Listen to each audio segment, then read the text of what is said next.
to this panel on education. So education continues to occupy a prominent place in public policies around the world. It is a fundamental right.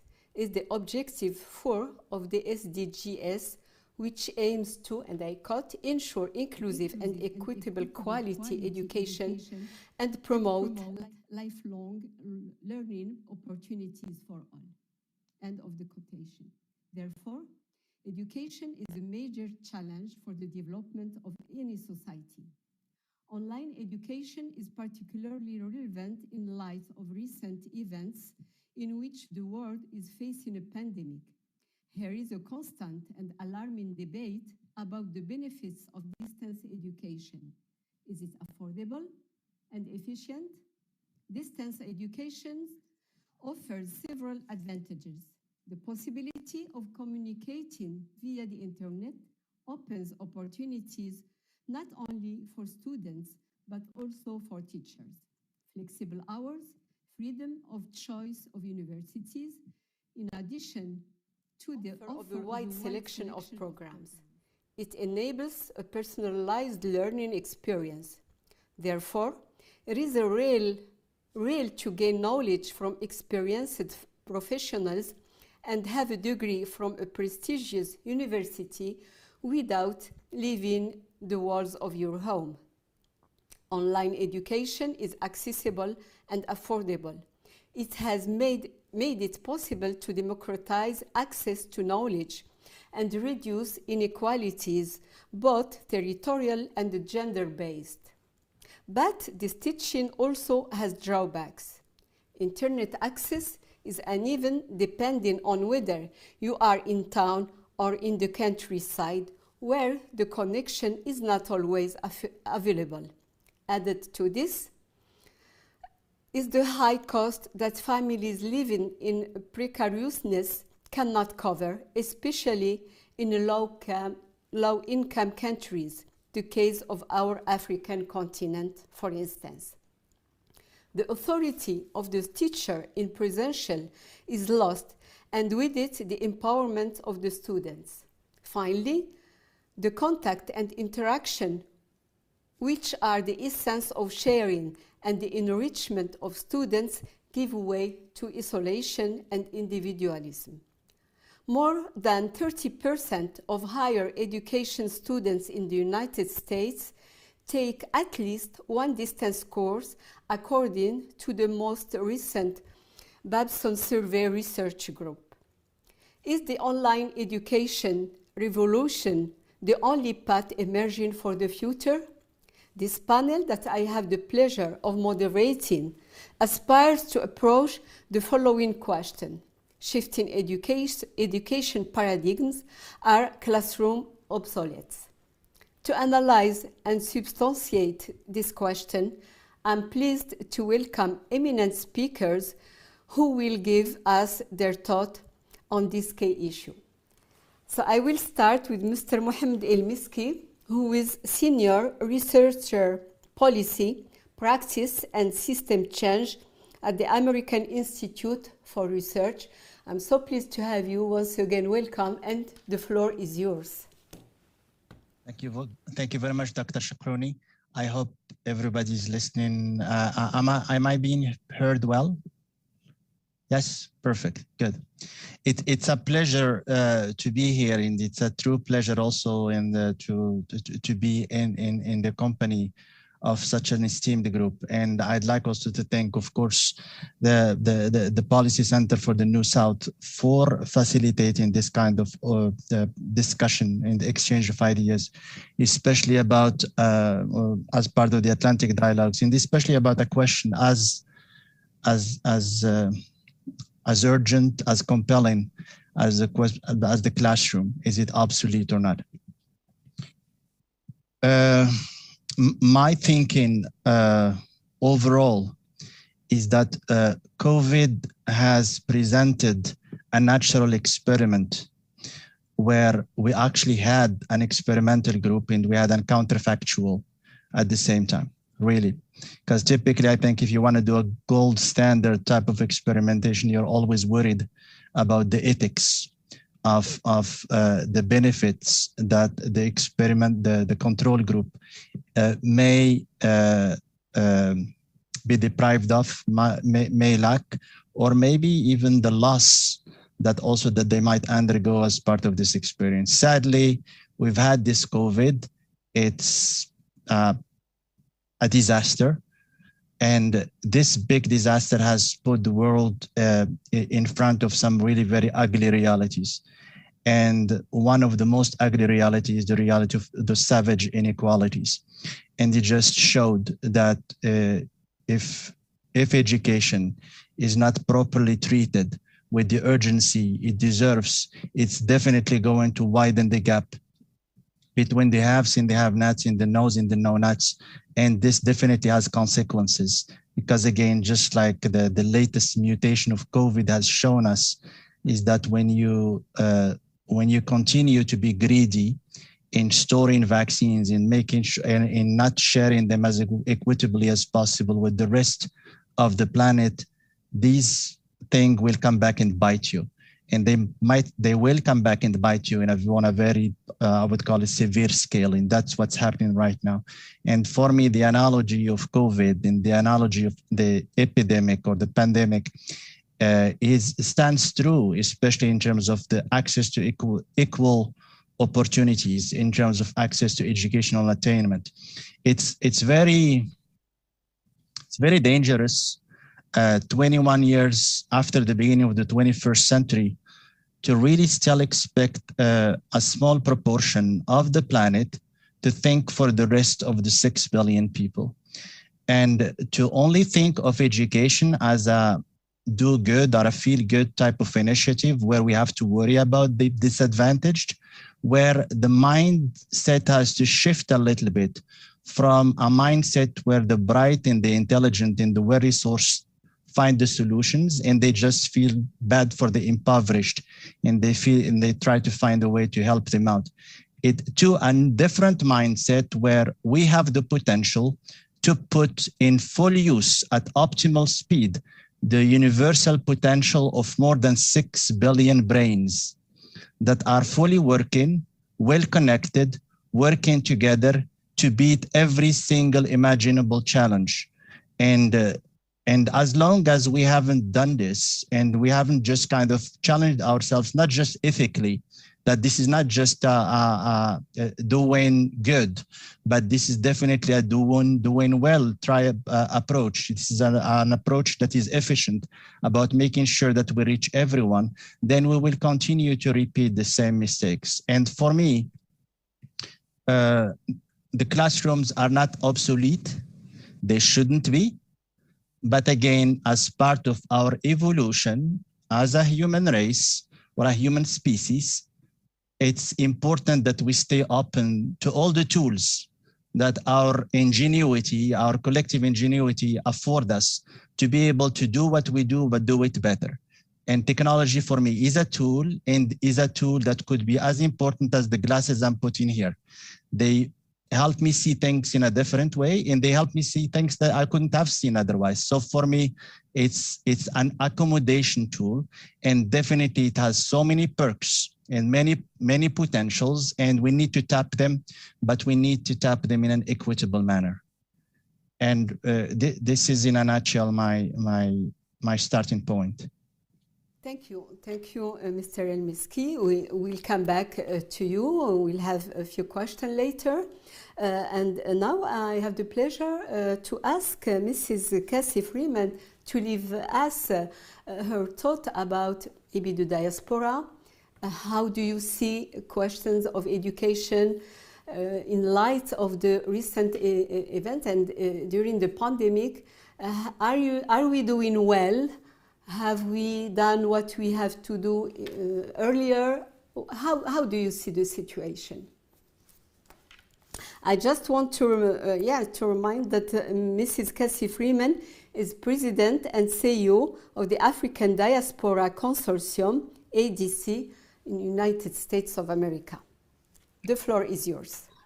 All right. Thank you. Thank you. I can see this is going to be a really dynamic discussion, and I'm really, really deeply honored to have been invited to participate in the Policy Center for the New South annual Atlantic Dialogues. And I'm especially pleased, like my colleague before me said, to be included on a panel of such distinguished colleagues with so many different experiences. Let me start right from the beginning. I mean, first of all, education is probably one of the most important sessions that the Policy for the New South is hosting. Anything that confronts the preparation of students and the next generation of leaders is central and should be gather all of our attention. I'm going to start right from the beginning and say that I disagree somewhat with what my colleague said. That if we're really being, we're being realistic and honest, classrooms have been obsolete for years. Long before the pandemic struck, there were cracks in the educational systems, globally. Because schools have been stuck in a model that prepared students for an industrial age education rather than the digital age in which we live. What I'd like to refer to actually as a globalized digital age, where technology certainly has drastically, in every way, changed the role of teachers, students, employers, and societies in general. In a digital, in our current age, globalized digital age, where students are agents or should be of their learning. We have moved way beyond where teachers are lecturing and pouring information into students' heads or brains in the way in which they have been taught in the past. The use of external partnership plays can and should play a much greater role, because think about it. I mean, if the way in which students and everybody is connected is through texting, and so students need to be engaged in real time. Their skills need to be enhanced, and so we then move away from a deep content knowledge model that was suitable for a digital age to an age where students actually become agents of their own learning, where teachers have to be retrained for a digital age, and the way in which we engage, we utilize technology in this plays a different role. Now, certainly I can't say I like your point, you're right. A few people can't speak for everybody, but there are some basic things that we know about the way in which students learn. And those basic things have changed from the way that students have engaged with content. And that we have definitely moved to a place where students have to be, the focus has to be on skills development, how students research, explore, engage, how they utilize their own cultural heritage in ways that will strengthen their knowledge and experiences. So I'll start with that because there's much more to say and discuss. But we have to begin with shifting the role of the way in which teachers have delivered content. And we have to talk about the content itself and the way in which that content should be delivered. Thank you. Thank you. Thank you, Mrs. Do you hear me? Yes, I'm okay, sorry. Perfect. So thank you, Mrs. Freeman. Yeah, the question is absolutely relevant. Is the classroom as space is obsolete? Is the meaning the way how it is managed, who is obsolete? Yeah, this is a relevant question, and I think that with Mr. Yusuf Kobo and Milo Riniel, we will have another point of view which will enrich this discussion. And now I turn to Mr. Yusuf Kobo Uriagel, who is a strategic innovation consultant in Vrichda Group. I'm sorry if I didn't pronounce well. So the floor is you for 5 minutes to give us, to make a brief presentation. The floor is yours.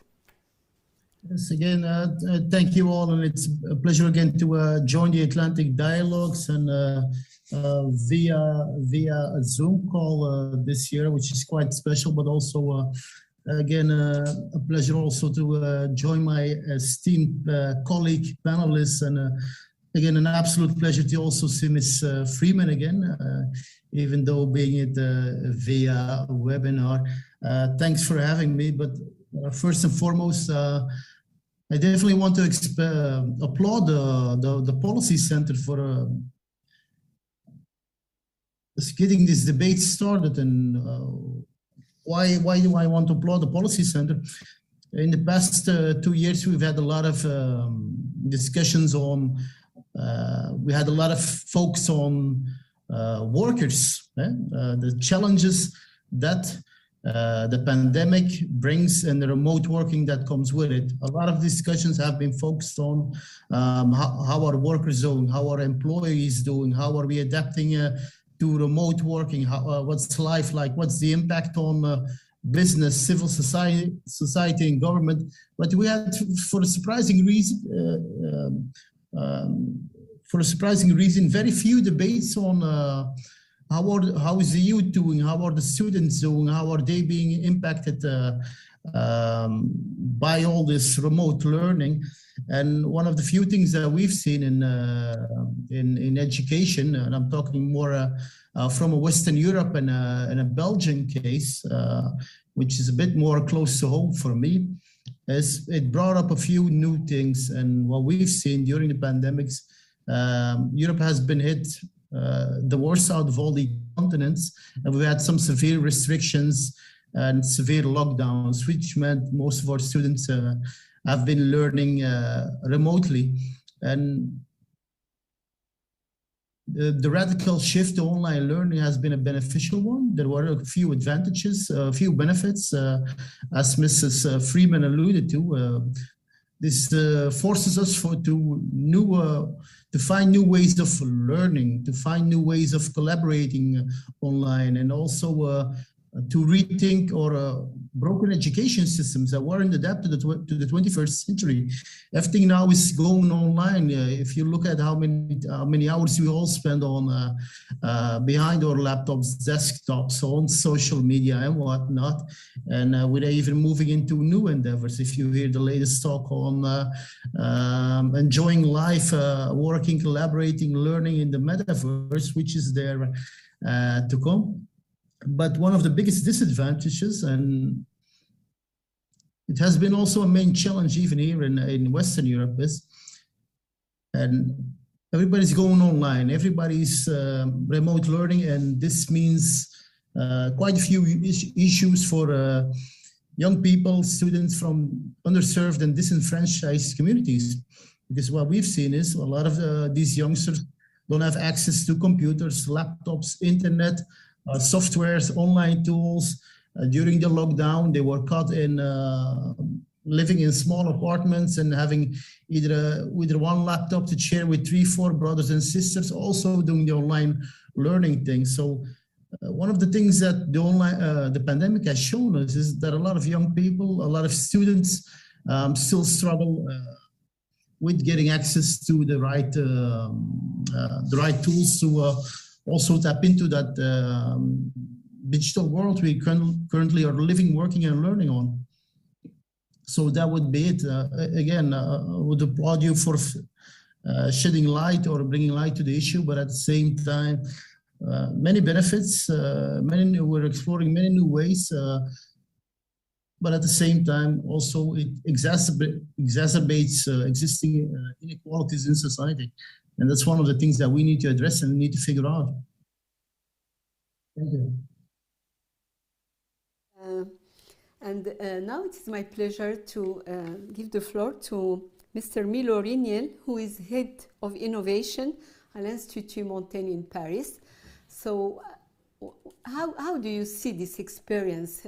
As we can just notice that the experience is the same over the world, whether you are in the south, in the north, in the east, or in the west. We have been experiencing the same situation of lockdown, and with its impact, and the pandemic exacerbated the situation. How do you see things, Mr. Milo?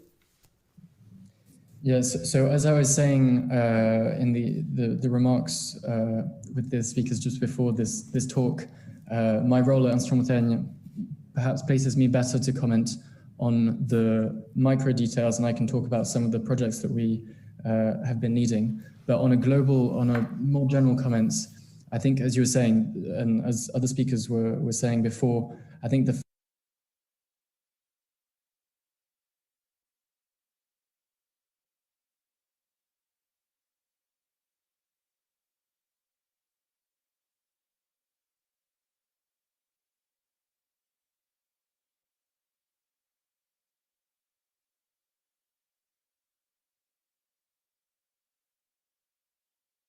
systems in place precisely to be able to react to situations like this in the first place, but then also to accompany other more fundamental transformations.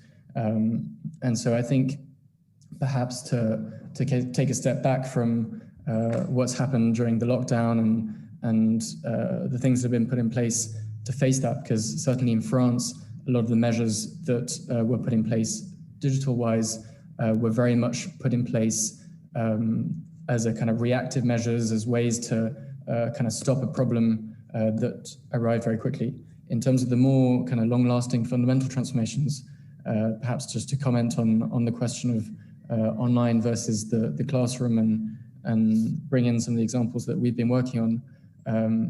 I think there are two main advantages to focusing on online tools, and the overarching conclusion would perhaps be that classrooms remain extremely important.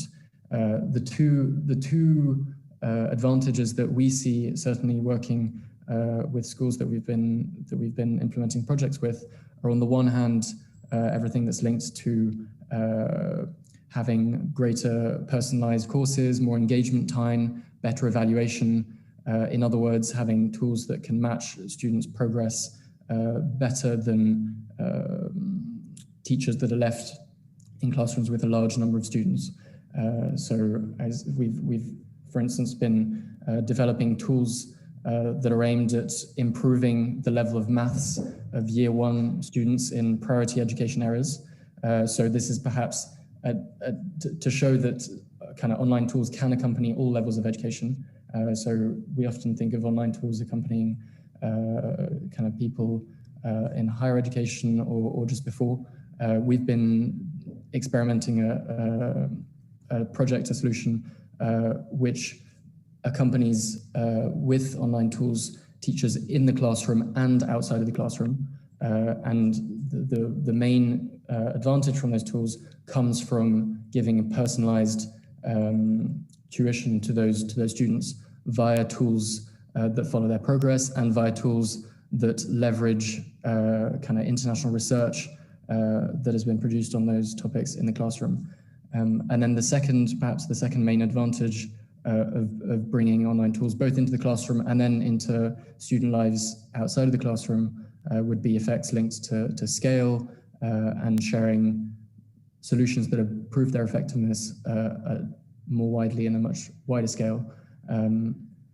And so once again, I can refer to that example that we've been working on in a small number of classrooms with the objective of being able to roll that out to a much wider number of classes with the advantage of having tools that have proven their efficacy and that improve as time goes on. And then I can reference another project which we've been working on actually with the PCNS, which is focused on training 1%, initially 1% of the French population to introductory AI understanding, and then branch that out to an even wider scale.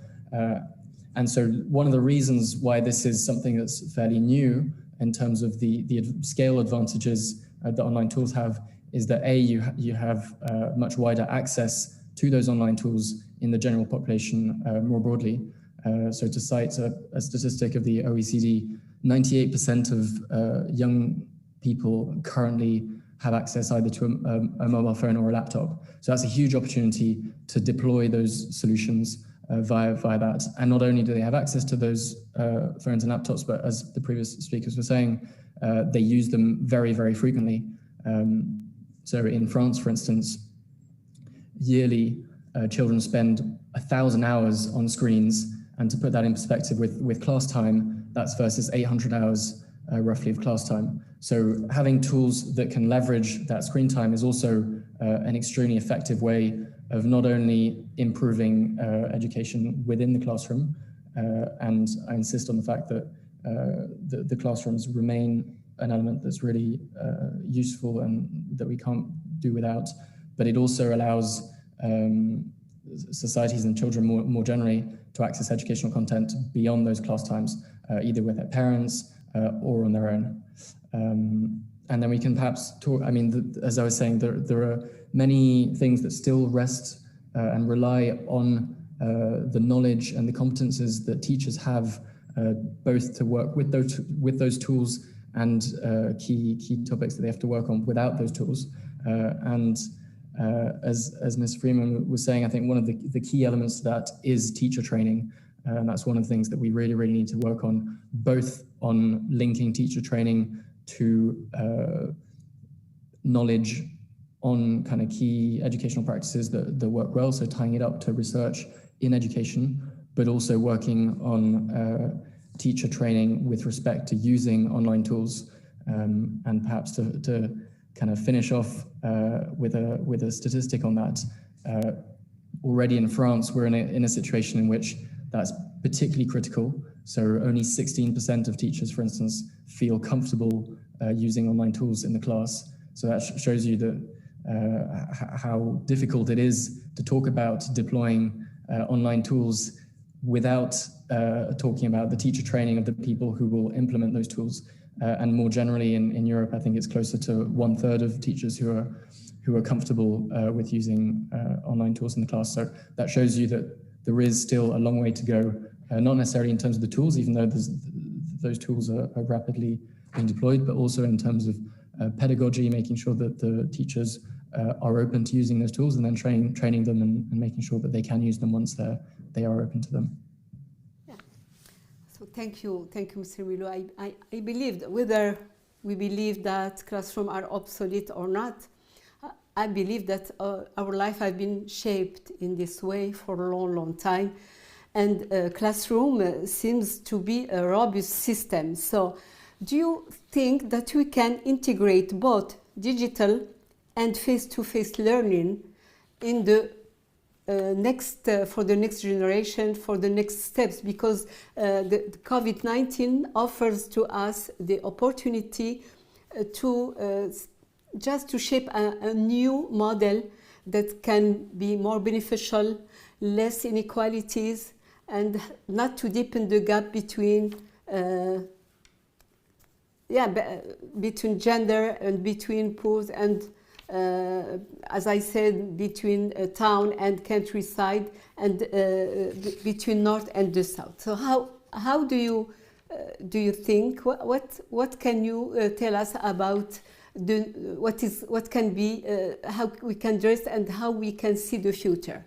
So the discussion is open, and you just if you want to raise your hand, and I will be happy to give you the floor. Yes, Mr. Youssef, please. Yes, I think there's no more going back from the situation where we are in now, and one of the upsides is we will have a new form of learning, and not just working. We'll have a new form of blended learning and hybrid learning. which means the digital will keep on existing next to the face-to-face learning, next to the physical learning in classrooms, at universities, and so on. We've seen many advantages from this way of working and learning, and most of these things won't disappear even long after the pandemic and the COVID virus has disappeared. Just because it makes certain things way more efficient. So in the next few years, we'll definitely see new ways of hybrid and new hybrid forms of learning. So it's my absolute belief that the system that we are currently in, when it gets to a bit more balanced form, and we've created a more level playing field for most students and learners, we will definitely see this take off. And again, this is the new normal, and this won't disappear. So there are many benefits and uptakes from this new hybrid life that we're all going through. And I think this is one of the biggest game changers we've had in over almost a century in education. So hybrid is here to stay. And if you may, I'd like to second what Yusuf just said, because again, education is an ethical responsibility, and we're preparing our kids, our students, for a future we know and the future we don't know. And if we're doing that, we need also to have a clear understanding of what this future is. What will it look like in terms of all the scenarios that have been developed about this future, also with the tentativeness and the humility that we are going to learn something, or we are going actually to have some of our predictions are going to be correct, and some of our predictions are not going to be correct, because again, we don't know what we don't know. But again, let's look at, for example, the World Economic Forum, just in terms of the discussion about what the future will look like just in 2025. So it's just, what, 4 years from now? So it's talking about an AI, an artificial intelligence optimized manufacturing, far-reaching energy transformation that is capturing, utilizing, and eliminating carbon dioxide, a new era of computing, where we're talking about quantum computing, shortening the trial and error cost of product development and reducing the cost of research and development, a shift in the healthcare paradigm to prevention through diet, which is very much knowledge intensive, based on big data. 5G will allow for more capacity services like the telehealth, telesurgery, smart factories, smart cities, real-time monitoring, new normal in managing cancer, because the technology will drive data and the data will catalyze knowledge, and knowledge will enable empowerment, robotics in all businesses, blurring of physical and virtual spaces, privacy is going to be pervasive and prioritized, albeit we're very much concerned about it right now. So we are socializing, and we need to be socializing all our students into the world that they will partake in and into the world that they will lead in. And so exactly, if we want them to be successful into creating these future opportunities and actually getting their fair share in an equitable manner in those future opportunities, definitely school and schooling has to reflect that. So again, it's a combination of the classroom. And yes, I agree with Dr. Freeman, not the classroom that breeds inequalities or breeds inequity, not the classroom that breeds mediocrity, but a classroom that is really focused on quality and quality improvement for everyone, and technology, because technology has always been an extension of our capabilities as humans since we learned how to lit fire. And technology has helped us make a difference in the environment we impact. So again, it's not just a technology that improves our lives, but it's a technology that improves the planet. And we have our children to prepare for that, and definitely they will learn that by doing. And certainly the more we augment these solutions in schools, and the more familiar they are with augmented realities, virtual realities right now, and at the same time, I would call it mortar and brick realities when they go touch and feel things, then the more likely we will succeed. Yeah, thank you, Ski. I think Mrs. Freeman want to react because it's very challenging to bring both the digital and the face-to-face system. How do you figure out to bring both together, and how you prioritize, and which kind of content will have to make the school for tomorrow better and well prepared for our generation? Well, thank you. And there's such a rich discussion, and I'm in agreement with everything actually my colleagues are saying. But the question about face-to-face learning, that really assumes that the way in which classrooms have been operating in this decade and longer is the way in which we should be moving forward. And that's the case that I'm trying to, that's the point that I'm trying to make, and certainly in agreement with my colleague from France, that the way in which teachers have, by the way, there are many, many benefits from face-to-face learning. So I don't want to just discard that. And those I think we'll talk about later. But the way in which classrooms have been structured, the way in which content has been defined and been delivered is not, is in most cases has shifted, and the schools and classrooms had not prepared for that. So that's why we have noticed over the pandemic, during the pandemic, such a disruption, because classrooms were not in fact using hybrid methods or online, building in online content delivery. They were not, had not shifted to a more skills development, and I want to keep emphasizing that, because classrooms have to move to more a skills development process than traditional, the way in which traditional face-to-face classrooms have been structured. So we can't just think about, well, we'll have face-to-face learning, meaning that we'll go back to the way classrooms were structured before, because the structure that was in place really had not served further, in fact, if you think about it, had further divided students who had been underserved. And there are some studies in the US now that really have demonstrated that underserved students have really benefited from online content delivery. So it's the combination, I think, that we have to think about, the combination of updated new paradigm for face-to-face content delivery and a hybrid model that serves can serve more students and utilize their experiences and utilize their background than we have in the past. So thank you.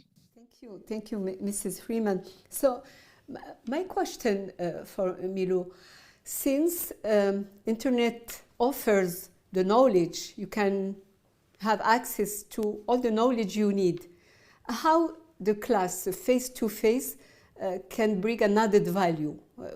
What is your thought about that? Was this a question for me? Sorry. Yeah, I'm saying that maybe the classroom is no more a space to offer the knowledge, to give you the knowledge, because you can have access to knowledge via internet. So how classroom and face-to-face, what can be the added value for the classroom?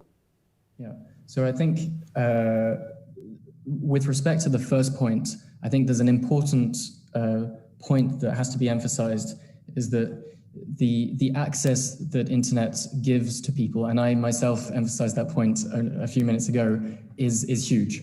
But if you talk about raw access, you're not getting the full story. You have to look also at how people are using that access and whether they are trained in the right way to use it in the right ways. And so actually, when we talk about the digital divide, it's once again, I'm referring to statistics based in France, and so it's a kind of micro example to describe what might be happening elsewhere. But people in underprivileged areas often actually have access for longer periods of time online than people outside of underprivileged areas. So the problem is not about access, it's more about what they do with it and what they know how to do with it.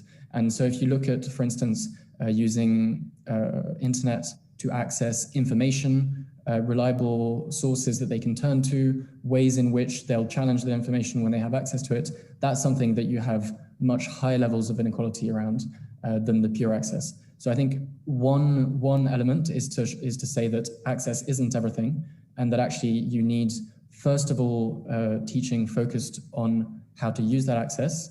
And then secondly, I think it's very important to focus also on the role that school and that teachers have in terms of curation of all the content that is online. And so there is a massive content online, and it's often very hard to discriminate between what is useful content, what is less useful content, and then even once you have an idea of what is useful and less useful, how to structure it into coherent learning paths.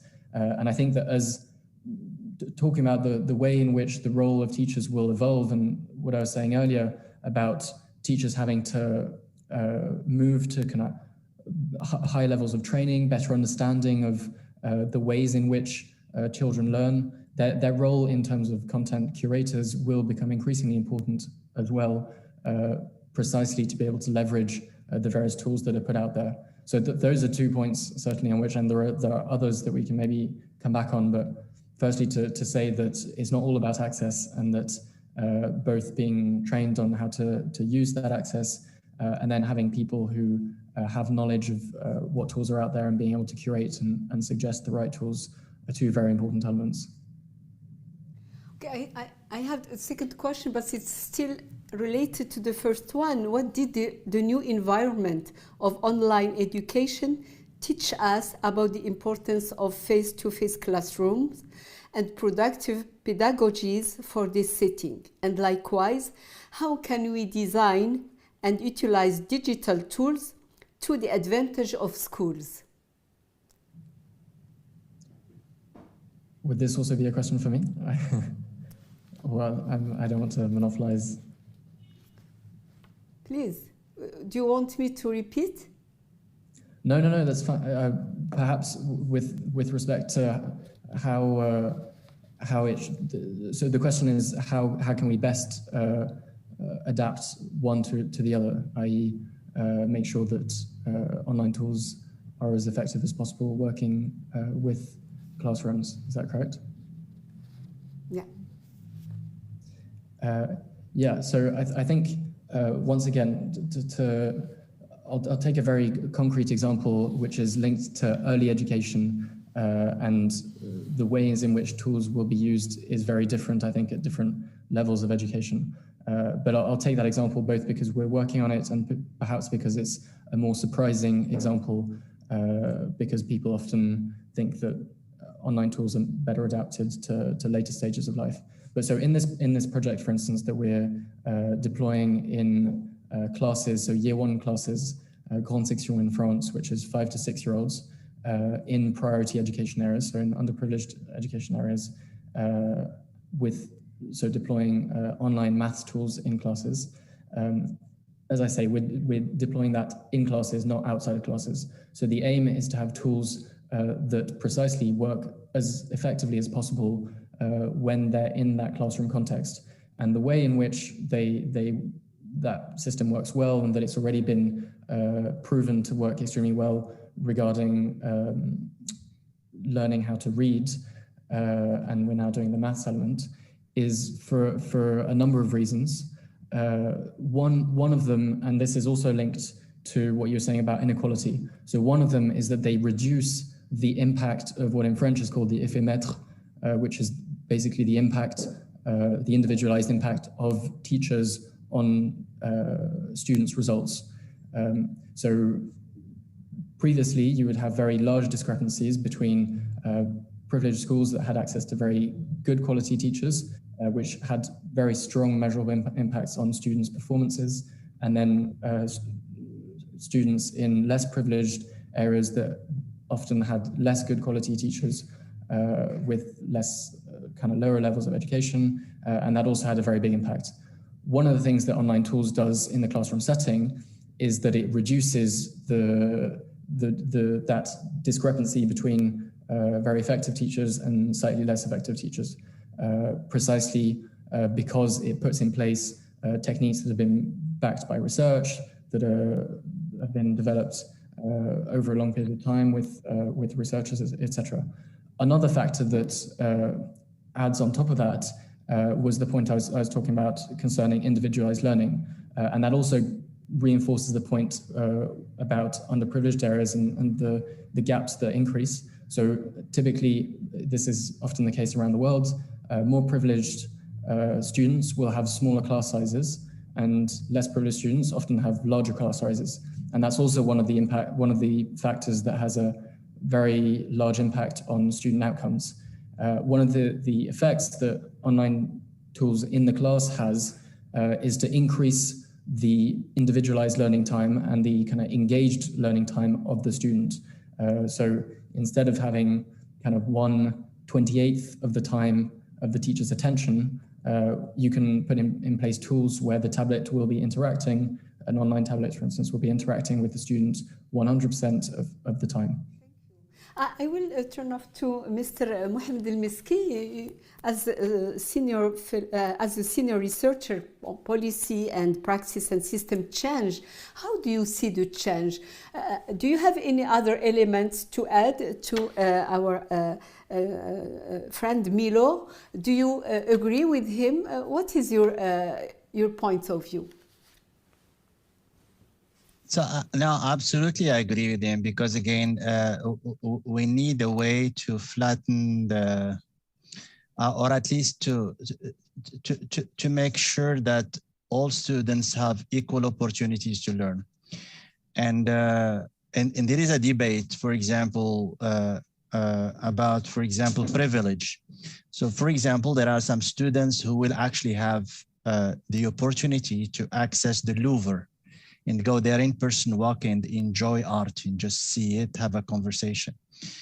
There are others who wouldn't be able to do that for all kinds of reasons, and technology makes it possible for students to do that even at a vicarious level, but still at least a little bit is much better than nothing.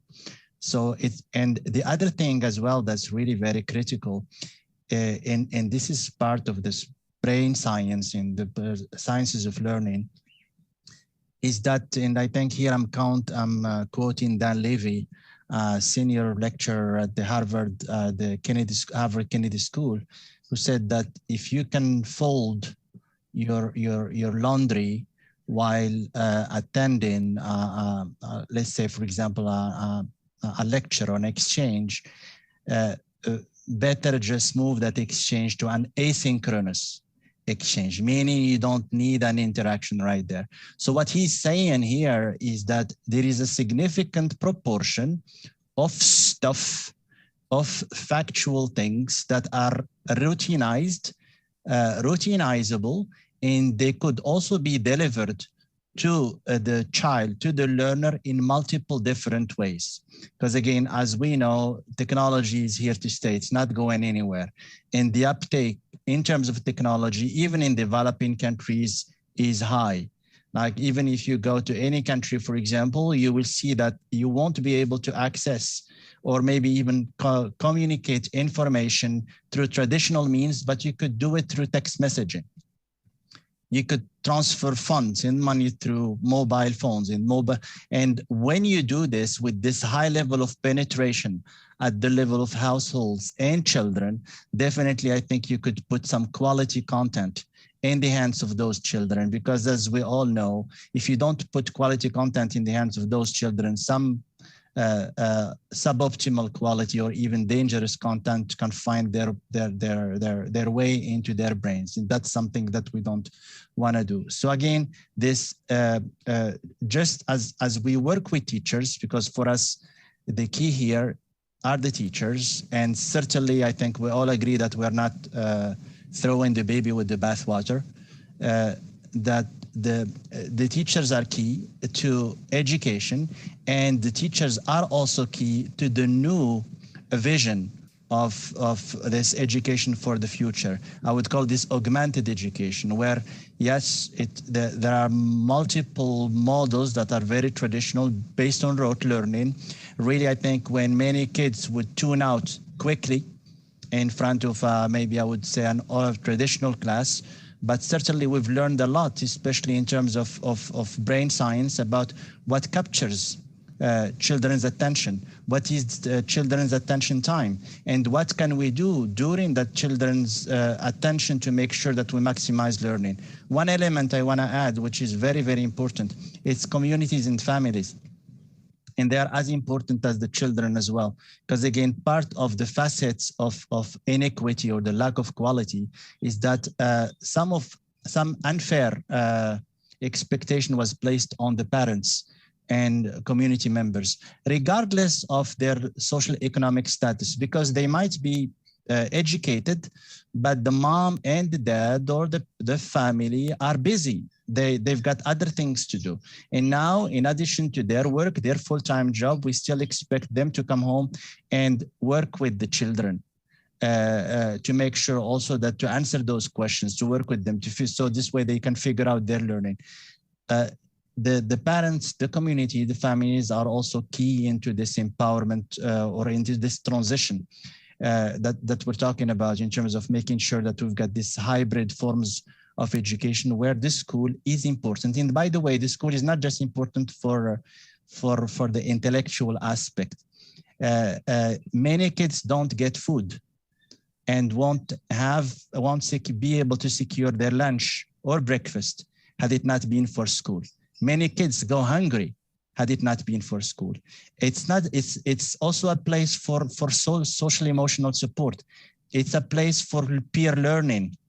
We know children play through learn leadership, learn role through role play, through being working with their peers, as far as the primary and the lower and the secondary. So the school is definitely much more than just the downloading or the uploading of data of information in the brains of the children, but it's a much more holistic experience in that. And because we're not just talking about helping the children develop this IQ, but we're talking about the social IQ, the emotional IQ, and all these are aspects of the school of quality that we all care about and that we're all pushing for. Great, thank you. I will give you, I have a question for Madam Freeman about the diaspora. How do you see the challenge? Is it bigger for the diaspora in this disruptive world where, for example, sometimes the diaspora are facing an intersectionality, the bias, the cultural bias, and also the gender bias. So what is your view about that, and how you see the challenge for the diaspora? Well, yeah, let me say just a couple of things about first face-to-face learning. You're absolutely right that there's certainly great benefits to students face-to-face learning, and those would be, as indicated, students being able to work in groups, students being enhancing their communication skills through multimedia presentations, engaging with experts, and as well as students from other cultural contexts, that they could do that in a more hybrid method, of course. One of the things that we were fortunate to be able to do, and we're the first organization in the US that the College Board gave approval to develop African diaspora content to be incorporated in AP Seminar. AP Seminar is an example of the structure of content or content and delivery that I have been speaking about. One, it focuses on the teacher's different role. The teacher is a guide, becomes the guider of the content, but the students becomes the agents of how they want to utilize that content to explore, analyze, research, how they can how they use and how they cite sources, all of that. And what we have learned in the people and the advanced placement seminars in the US have typically been thought of for elite schools, elite students.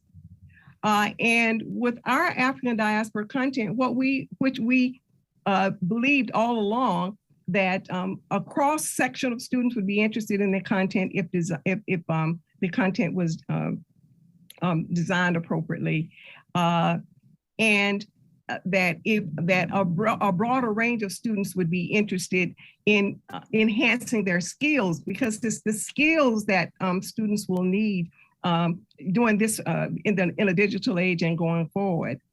So in terms of what it is that students what skills that they were gonna need, how they were gonna utilize those skills, and the role of teacher had to be reordered or shifted, because teachers typically come in and think that in a face-to-face classroom that they come in and provide students information, test them on that information, and that's an obsolete model of education, and we're happy that we're very happy and pleased with the way the African diaspora content. And let me say a word about the African diaspora content. We started with the notion that no country situates itself over another. So the content that we develop is authentic. It comes from people saying from different countries what should be, like if somebody in Latin America said, oh, you can't absolutely have African diaspora content without including the history of Afro-Latinos. You can't have content without including Brazil or African countries and others. So the content is developed, again, utilizing what we're saying are necessary skills going forward. We're modeling that it has to be inclusive of a wide range of voices, utilizing multiple hybrid methods of content engagement. But the emphasis has to be on reordering the teacher skills, their comfort level with developing managing both in-class content as well as online hybrid content. Thank you, Mr. Kassi. I think Mr. Yusuf Kobo has something to say about this question, please. Just maybe a small note from my end. Again, we're all bullish on the opportunities and possibilities with more blended learning spaces and more online learning. But at the same time, we need to heed warnings from the quote-unquote failures, let's say, from the MOOCs hype we had, let's say 7-8 years ago. We still haven't cracked the code of independent, individualized learning, where young people, students, youth, or people in general can can work at their own pace and study and learn at their own pace through individualized educational track records or trajectories. Remember 7 to 8 years ago, MOOCs were the big thing. All major universities and non-profit foundations like the Bill and Melinda Gates Foundation, Google and so on, were all touting that MOOCs would change the world, and everybody around the world, from sub-Saharan Africa to remote villages in Southeast Asia, would be able to get degrees from Ivy League universities and so on. And that turned out to be a big letdown. It turned out that a certain percent, this is a very small number of learners who would commit to MOOCs, massive online open courses, would finish those trajectories. And why is that? Research has shown us, and it's still preliminary data, that predominantly the peer-to-peer interaction that was missing was a huge force of put huge pressure on learners and made them not incentivized enough to finish their degrees. Secondly, also the lack of certifications and degrees, proper certification.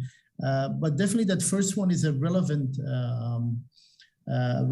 thing for us to have in these discussions, and to keep in mind peer-to-peer interaction, sitting down with other learners, no matter what the age group or course they're following, does have a huge impact on incentivizing learners to finish their degrees. So that's one thing we need to keep in mind before we doubt this next revolution. So that's my a small note from me, I would say. Peer-to-peer interaction does contribute in a huge force to success. So we still haven't cracked that code yet, and I think we're still a decade or two away of cracking that code on getting a global system of independent, individualized learning platforms, online learning platforms. Okay, thank you very much. You know, unfortunately, the time is running, and a lot of to say, and I'm not going through the questions. I just want to finish this panel by having your insights on, of course, the challenge of tomorrow. I believe that the challenge for the education system is not only about the tools, but we have been discussing the content. But I just want to add also the values. What kind of society we aim to build for tomorrow? How do you see things? What will be possible? How to build together? How to reduce the gap between populations from the south and the north? Because we didn't go in deep in questions, for example, for Africa, because it's a big challenge. How to seize this opportunity of the COVID-19 to really reduce this gap and to make a good decisions, and how could we have impact on the decision makers to put the right policies for the future. Just I leave you all these questions, and please feel free to just comment. Well, I'll begin by saying I think that we need to begin probably by asking a different set of questions. You know, for example, you know, we know that there's a digital divide, and some students don't have access to equipment. You know, so you know, the question would be, you know, how do we address that, and how do we address it in new and different ways, or how we think about addressing it in new and different ways? How do we, you know, partnerships could be a one way to think about that, and utilized in different ways. How do we retrain? Because the big challenge is, you know, retraining teachers to deliver content in even in face-to-face classroom in new and different ways, but also, how to utilize technology in new and different ways to engage students, to enhance their learning outcomes, and particularly their learning outcomes in real time or for real time. And so those are two really important questions, because one of the ways in which we know, and I think more and more research supports this, is that students become agents of their own learning when it's delivered properly or delivered in different ways.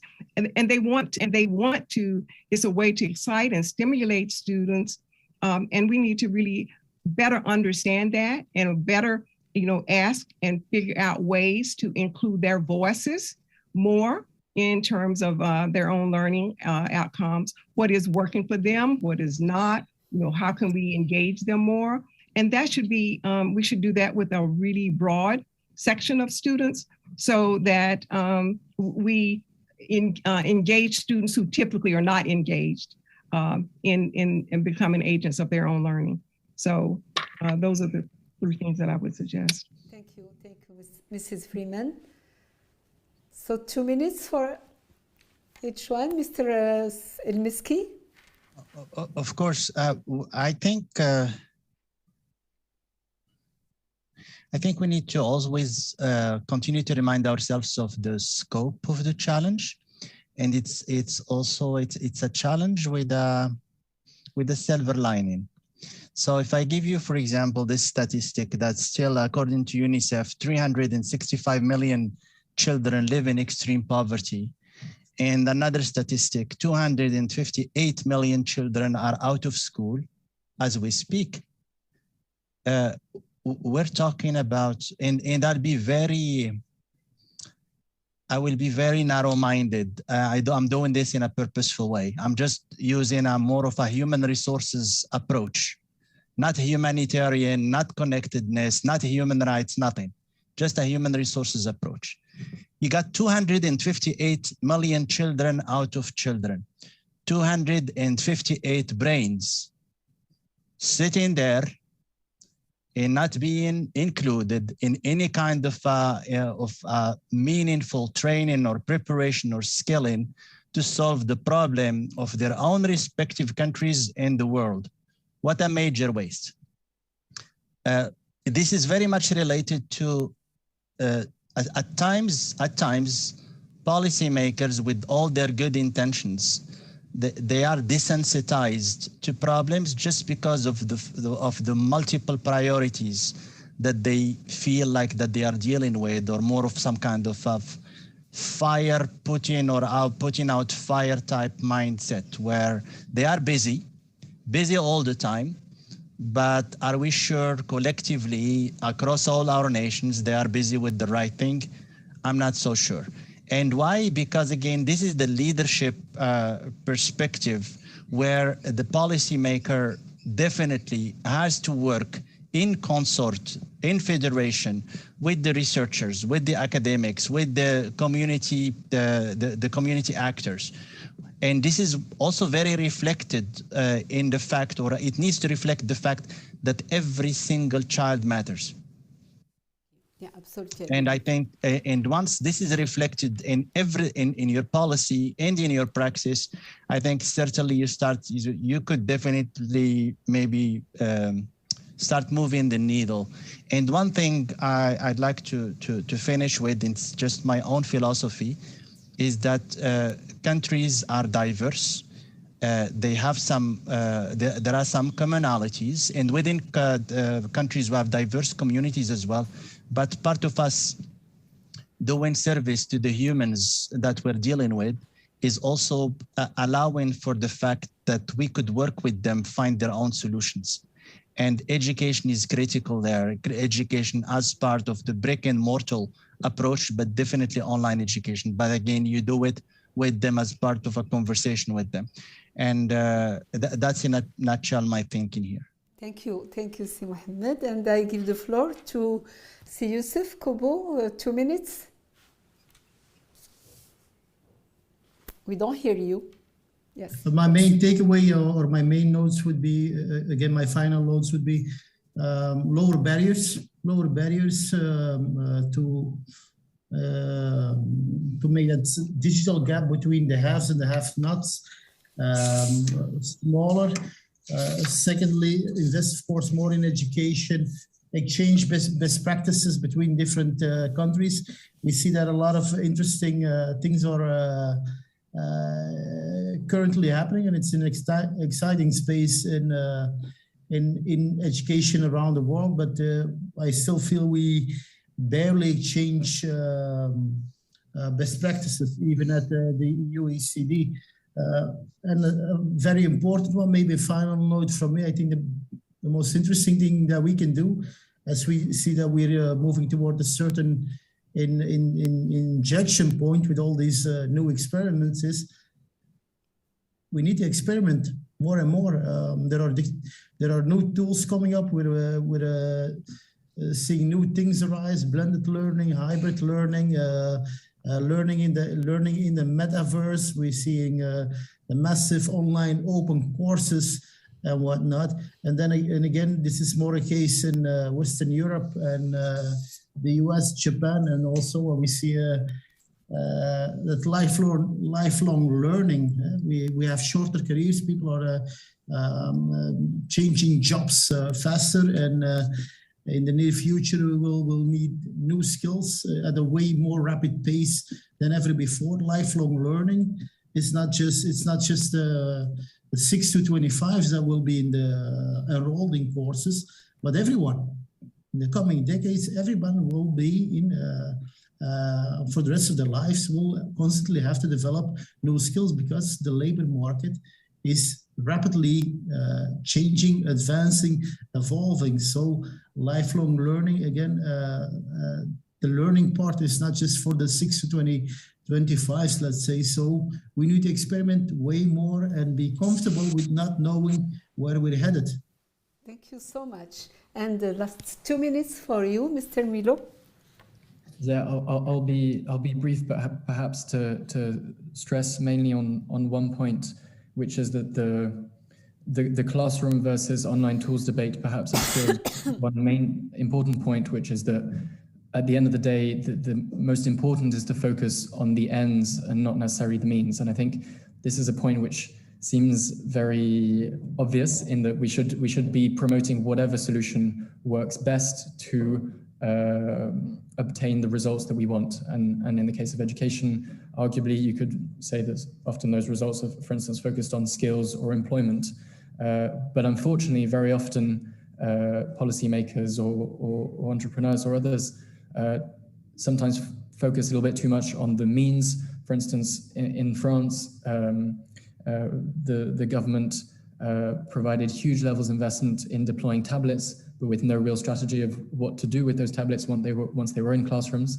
As we were saying, people have access online very, very widely, and in terms of content is available, as Mr. Kobo was saying, for instance, via MOOCs, etc. So the focus has to really be not on the means and not on saying we have the infrastructure, we have the content that's available, really focusing on the ends and saying what can we do to make sure that the students acquire the skills at the end of the day, or acquire beyond the skills the jobs that we want them to. And so there's a whole question of kind of certification around that as well. But the main point being that policy and the tools that are being developed must always have in mind the end that's being focused on. And then perhaps just a very short point on what you were saying about values. I think that is an increasingly important point in the education space, precisely for the reasons linked to scale and providing content more broadly that we were talking about. I think as educational content becomes more widely available and more widespread, the question of what values are inculcated into those educational products will become increasingly important. And so that is something to keep in mind. That's an opportunity both because online content is more widely available, so we can put more resources into developing very high quality tools with all the consultation of the relevant stakeholders that is necessary to provide very high quality education, and also ensure that there's not one point of view that is kind of homogeneously spread out via that educational content. Oh, thank you so much. I really enjoyed this discussion. It's enriching discussion. You have been just amazing. Yeah, well, I believe firmly that tomorrow won't be, we cannot think about building tomorrow if we omit to discuss the question of education. It is a pillar of our societies, and for the sustainable development, we cannot enjoy the sustainable development if we don't pay attention to the significant sector which is education, and to invest in women and men for tomorrow, in our children. So thank you so much for having been with us, and hopefully we will meet and we will continue to think about this discussion, and yet to make the difference for tomorrow by your investment and by your reflections and your thought. Thank you so much.